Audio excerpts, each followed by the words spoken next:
Hello and welcome back. আজকের expression হলো put two and two together. Put two and two together.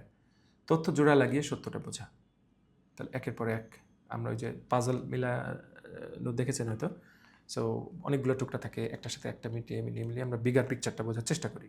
ঠিক একইভাবে লাইফে অনেক সিচুয়েশনে আমরা এখান থেকে কিছু তথ্য ওখান থেকে কিছু তথ্য নিয়ে আমরা জোড়া লাগিয়ে আসল ব্যাপারটা বোঝার চেষ্টা করি। সো এটাই put two and two together. Example. I put two and two together and realized the truth. I put two and two together and realized the truth. মানে তথ্যগুলো আমি মিলালাম তারপর সত্যটা বুঝলাম। All right. Next one is over the top.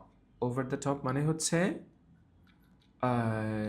অতিরিক্ত বা প্রয়োজনের চেয়ে বেশি কিছু। Over the top. Example.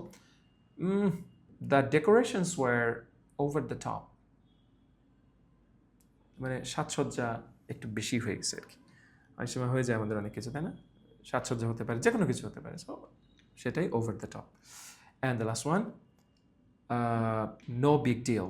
No big deal, আমরা এটা খুব কমন আমাদের কাছে মনে হয়। বড় কোনো বিষয় না, চিন্তার কোনো বিষয় না। No big deal, right? এটা কোনো ব্যাপারই না, এই টাইপ আর কি।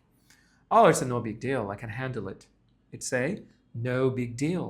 আরে এটা কোনো ব্যাপার না, আমি এটা সামলাতে পারবো, কোনো ব্যাপার না। কিছু মানুষ আবার একটু ভাব নিয়ে বলে ফেলে, মানে সে যতটুকু পারবে তার থেকে একটু বেশি দেখানোর জন্য আর কি বলে ফেলে। সো এটাও একটু কেয়ারফুল থাকতে হবে এই সমস্ত সিচুয়েশনে, right? So it's a no big deal, I can handle it. All right, that's it. আমাদের শেষ হলো আজকের লেসন। আশা করছি আপনাদের ভালো লাগছে এবং আপনাদের ইংরেজির যে স্পিকিং অ্যান্ড ওভারঅল অ্যাপ্লিকেশন আগের থেকে একটু একটু করে সুন্দর হচ্ছে। এই ছোট ছোট করে এগিয়ে যাওয়াটাই হচ্ছে আসল কথা। আপনি একদিন কত ভালো শিখলেন, একদিন কতগুলো ভিডিও দেখলেন একদিনে, এটা আসলে মূল ব্যাপার না। কনসিস্টেন্সি ইজ দ্য কি।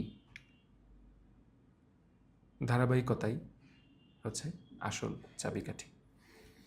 এটাই মাথায় রাখবেন সবসময়ের জন্য। Thank you. ভালোবাসি সবাইকে। দেখা হচ্ছে পরের ভিডিওতে। বাই।